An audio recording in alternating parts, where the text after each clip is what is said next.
Every anime always has that one protagonist that everybody loves. It's either because they're insanely overpowered or they look really cool. And in this particular case, we're going to be talking about Gun Park. Gun Park is calm, he's confident, disciplined, and seemingly invincible. He walks into the dangerous and unknown without ever showing fear. He faces odds that are stacked against him. Every action and decision that Gun makes always feels deliberate. He's never uncertain. In life, people avoid discomfort. They try to avoid failure, embarrassment, rejection, and any sort of pressure that comes their way. Gun Park is the complete opposite. He's willing to walk towards the suffering. He embraces any challenge that comes his way. He treats pain as something valuable. This is why so many people admire him. He's a character and an individual who can endure what others cannot. Gun represents the ideal mental toughness that's taken to the absolute extreme. He never complains, he never makes excuses, and most of all, he never asks for sympathy. No matter how difficult the situation becomes, he always remains composed. In some ways, Gun embodies a version of discipline that most people wish they possessed. Another reason why everybody loves Gun Park is because he feels larger than the story itself.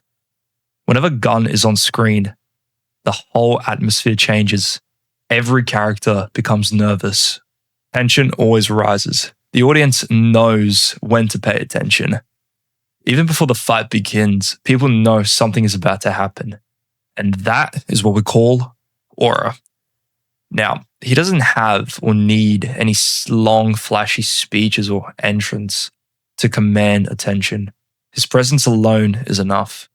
The audience understands his reputation even before he throws a punch.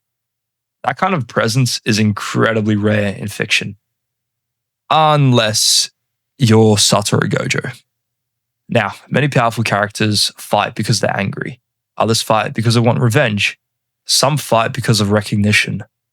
Gun wants none of that. He operates different. He operates according to philosophy. He believes that pressure reveals the truth. He believes that suffering exposes a character. He believes that the only way people are pushed beyond their limits is to discover who they really are. Now, whether most people agree with this philosophy or not, they find it quite compelling. And to a degree, there's a bit of truth hidden inside of it. Growth often comes from adversity. Confidence often comes from overcoming struggle. And strength is often built through discomfort. It takes these ideas to the ruthless extreme. It's what makes him memorable. What makes him one of the best characters and loved characters in Lookism. He isn't just simply strong, he's the embodiment of a belief system. Perhaps the biggest reason why people love Gun Park is because he represents an ideal that feels almost impossible to achieve. Unless you're Yujiro Hanma. Now, jokes aside, Gun is a person without hesitation, a person without excuses, a person who never runs from any hardships that he faces. He's someone that remains calm in situations that would break everyone else. Most people know that they can never truly become Gun, but they admire what he symbolizes. They admire discipline. They admire the confidence. They admire the willingness to face the pain. And for many fans, that admiration extends beyond the character and into their own lives. They train harder because of him. They become more disciplined. They adapt parts of his mentality because they believe it can make them stronger. And in some cases, he can. He can grow your confidence. This is the real Gun Park effect.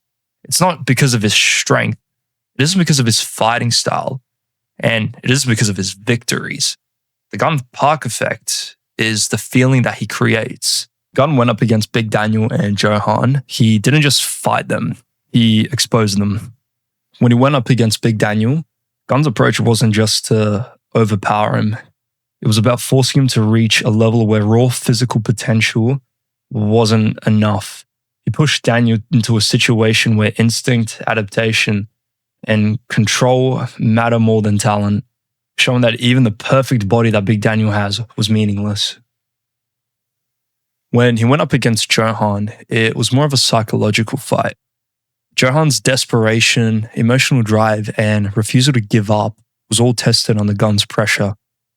Gunn observes how far that sheer willpower can carry someone before it even starts to break or evolve.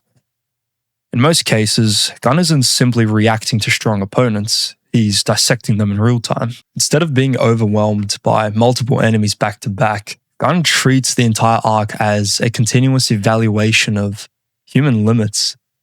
Every encounter reveals something different. Who panics first? Who adapts under stress? Who breaks when confidence is stripped away from them? And whoever manages to evolve mid-fight. Even in chaos, Gunn remains composed. He's almost detached, as if he's watching an experiment unfold rather than fighting for survival. In that sense, Gunn isn't just participating in the hunt for Gunpark. He is shaping it, using every fight, including Big Daniel and Johan, to reinforce his belief that true character is only revealed when people are pushed far beyond their own limits. Now, the last thing that I want to talk about is Gunn's smile. It comes off as arrogant and sadistic, but there's another layer to it. Gunn smiles because he's genuinely excited by the challenge in front of him. For someone that rarely finds capable of opponents that are able to push him to the limits, adversity is almost refreshing for him. It's proof that he's finally facing something that's worthy of his attention, because he doesn't know whether he's going to live or die. This is important because it separates him from most characters that enjoy domination. Characters like Yujiro Hanma love to prove their superiority to others. Gunn, he wants to discover his own limits. That's a crucial difference between him and most characters. When Gunn faces overwhelming odds, he doesn't just become frustrated. He's no longer guaranteed victory. Instead, he becomes interested. He's curious. He's more engaged. The harder the challenge becomes, the more invested he seems. That tells us something important about his character. Gunn doesn't love winning. He loves the process. He loves growth. He loves adaptation. He loves finding what exists on the other side of suffering. And that's what the Gunpark effect is. It isn't about power. It's about the belief that true growth truly begins when comfort ends.